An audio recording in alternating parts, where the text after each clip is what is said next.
Hey guys, welcome back to another Let's Play Legend of Zelda The Wind Waker. This time we're doing the Earth Temple, and we actually have to bring Medli with us. That's a little gimmick of this temple here, that we have to use her to actually solve some puzzles of our own. And let me tell you, there's going to be monsters that actually go after Medli, but if they she doesn't have a health bar, so if she gets damaged, she'll just get dizzy. That's about it. Particularly what I like to do is try to avoid that at all costs, because I don't want to wait that long for her to become, I don't know, conscious again. I like the little noise they do when you steal their skull necklace. It's freaking hilarious. It's like, no, not my necklace. Well, anyways, with this little puzzle here, well, actually, there's one more moblin. Kill him! Yeah, I'll warn you right away, I'm kind of a little, what's the right word for it? I tend to go for everything. So, I'm not really like everything, but when I see like a statue that you can break, I tend to go for it, even though I don't need to get up to a ledge.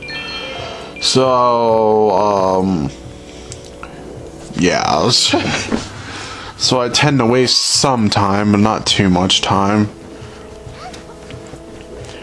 It's a word I'm looking for, but after a while, she'll tell you that you can use the command melody or whatever it's called. Requiem lyrics, like what the hell? Why do they keep calling it different things? But there's no lyrics in these songs. First thing you want to do is jump over here with Link.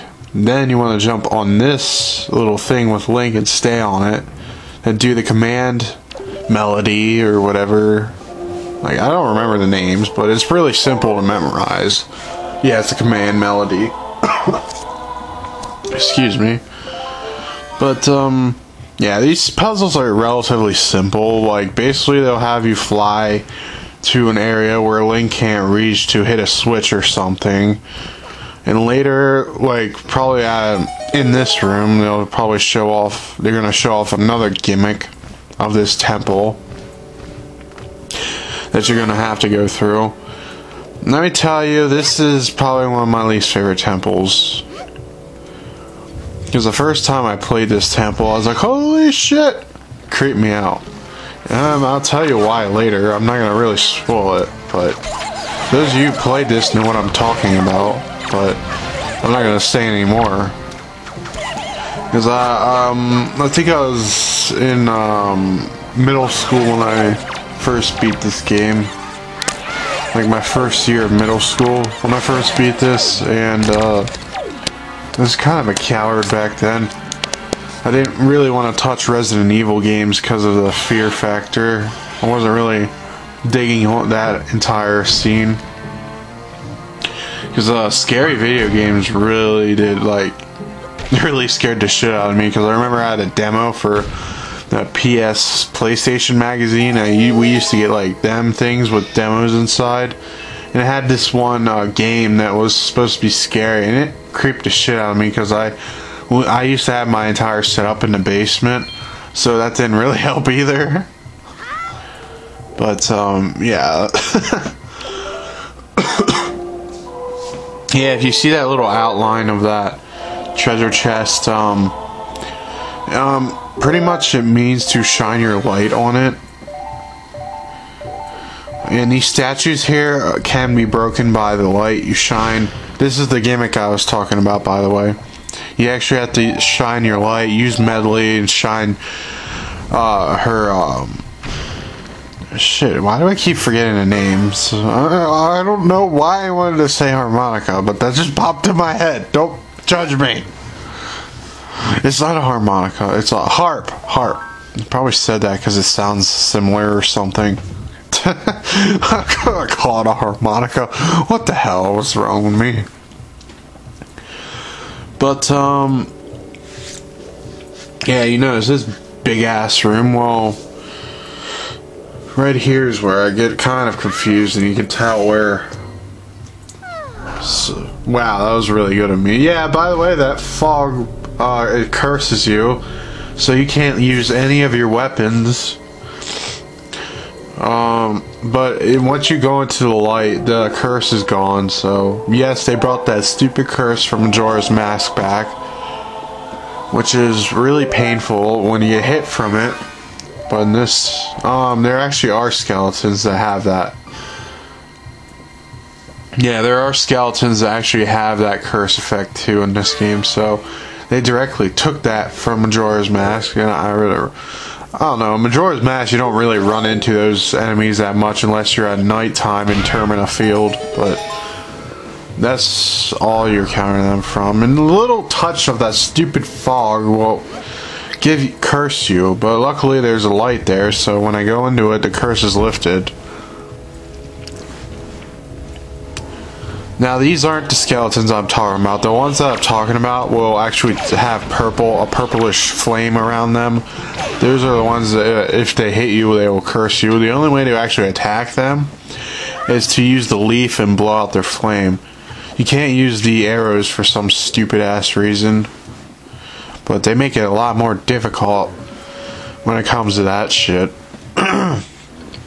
Anyways, you want to go up here, pull this giant ass block, and a light will be appeared, because this whole gimmick of this entire temple, even the boss, I'm going to warn you, I'm going to probably spoil it for you, but the boss gimmick is light too, so this entire temple revolves around light, the use of light, and the reflecting light with mirrors and everything. It's not too bad, but it kind of gets annoying. Especially when, like, yeah, if you leave your characters alone, they'll start talking to you and tell you what to do. So they don't completely leave you out of the blue. They actually give you instructions on how to do the puzzles. Because Medli will tell you that her instrument's shining, and you push A, she'll point in a direction if you use the command melody. That's what she was telling me there, but I already knew that, so I didn't really need that. But in this chest, if I remember correctly, is a small key. Yes. But directly after getting this damn small key, these things appear. Oh my god, they're like, I want to call them wall masters, but they're not. I think they're floor masters. They're just a different name. But these guys are a real pain in the ass. Because sometimes they'll act like this, and it won't come up to you unless you're directly on their damn spot. But if you're directly on their damn spot, they'll grab your ankle, well, they'll grab your leg, pull you down, and make you teleport all the way back to the beginning of the damn temple. These guys are this is the most dickish incarnation of them in Zelda history. I swear to God, like, the other ones aren't hard to dodge in all the other games. Well, maybe Zelda 1 they're hard to dodge, but this game is probably one of their dickish incarnations. I mean, some of them won't even pop up when you go next to them until you're, like, standing on their fucking shadow. Then they grab your leg. They do give you time to get away by pushing the A action button, but it's like real little time. If you fuck up and screw up the timing, well, you're gonna get dragged back to the beginning of the damn temple, and you're gonna have to figure out where you left off. That can get really fucking annoying, because right here I'm trying to kill this asshole and he won't leave me. He won't pop up so I can kill his ass. Typically I recommend that when they do pop up, shoot them rapidly with your arrows. You do not want to get close to those guys, because most likely you're going to get grabbed and pulled back to the beginning of the temple. But actually right here I can't do that part yet, so yeah, I don't know, it was totally pointless. You're just supposed to get the key and go to the other side, if I remember. Yeah, that's all you really needed to do. Like I said, it's been a while since I've actually done this game, so I don't completely forget what to do. It's just in the back of my mind, and I'm figuring it out as I go. Well, I'm remembering as I go. If you're not figuring it out, that's a total different thing, but... Huh.